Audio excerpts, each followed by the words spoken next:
పూత అనంతర కాండం తెగులు అనేది ఒక ఇంపార్టెంట్ ఇష్యూ.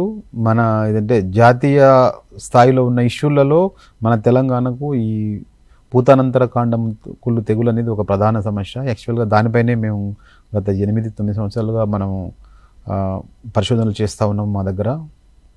అయితే ప్రధానంగా ఇప్పుడు ఇంతకుముందు మనము బ్యాక్టీరియల్ కాండం కుళ్ళు తెగులు అన్నాం. అంటే మొక్కజొన్నకు మామూలుగా ముందు దశలో 60 రోజుల కంటే ముందు, అంటే పూత కంటే ముందు నీళ్లు ఉండడం, పూత దశ నుంచి ఎండ ఉండడం, అంటే కొంచెం నీళ్లు సరిగా లేకపోవడము, ఘాత పరిస్థితులు ఉండడము, అట్లా ఉన్నప్పుడు ఈ తెగులు వస్తుంది. ఏది పూతానంతర ఎండు తెగులు అనేది పూత దశ నుంచి ఏది ఘాత పరిస్థితులు, నీరు సరిగా అందకపోవడం ఉన్నట్టయితే ఎక్కువ వచ్చే అవకాశం ఉంది. అండ్ ఇది సాధారణంగా మన తెలంగాణ యొక్క క్యారెక్టరిస్టిక్ ఫ్యూచర్ అంటారు. అంటే ఒక మనకు అంటే జనరల్గా మనం చూసినట్టయితే మన తెలంగాణ వాతావరణ హిస్టరీని కొన్ని రోజుల ఒక 20-30 సంవత్సరాల బ్యాక్ బేస్ చూసినట్టయితే జనరల్గా మనకు ఫస్ట్ మంచి వానలు పడేటి, విత్తనం అంతలు పెట్టినాక పూత దశ నుంచి కొంచెం బ్రేక్స్ వస్తుంటాయి. ఆగస్టు సెప్టెంబర్లో 20 రోజులు 30 రోజులు వర్షం పడకపోవడం అనేది మన తెలంగాణలో ఒక కామన్ ఫీచర్.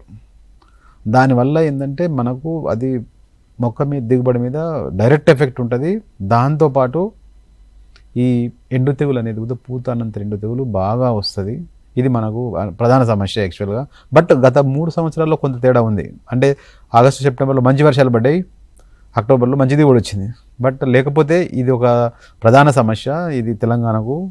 దీని నుంచి కాపాడుకోవడానికి ప్రతి రైతుకు అన్ని విషయాలు తెలిసి ఉండాలి. ఇట్లా ఈ కాండం కుళ్ళు తెగులు రాకుండా మనము మొక్కజొన్న కాపాడుకోవాలంటే ఏం చేయాలి అంటే, ముందుగా రైతు ప్రధానంగా ఫస్ట్ విత్తనము భూమి ఇవే కదా ముఖ్యమైనవి. మంచి విత్తనము కొనే ముందే ఈ పూతానంతర కాండం కుళ్ళు తెగులను తట్టుకునేటువంటి విత్తనాలు ఏమైనా ఉన్నాయనేది మనం ఏది డిపార్ట్మెంట్ ద్వారా కానీ, యూనివర్సిటీ ద్వారా కానీ, లేకుంటే ప్రైవేట్ కంపెనీల ద్వారా కానీ విచారించుకొని తీసుకోవాలి. ఇది ప్రైవేట్లో కూడా కొన్ని కంపెనీస్ ఉన్నాయి.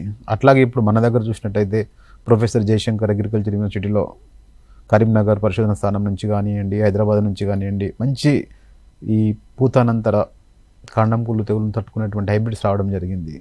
కరీంనగర్ మక్క 1, DHM 117, DHM 206, ఇట్లా చాలా మంచి దిగుబడితో పాటు ఈ పూతానంతర కాండం కుళ్ళు తెగులను తట్టుకునేటువంటి హైబ్రిడ్స్ అందుబాటులో ఉన్నాయి. కాబట్టి ఇది ప్రాబ్లం ఉన్న వాళ్ళు ఖచ్చితంగా ఈ హైబ్రిడ్స్కి పోవాలి. ప్రైవేట్లో కూడా కొన్ని కంపెనీస్ దగ్గర ఉన్నాయి, అవి తెలుసుకొని వేసుకోవాలి.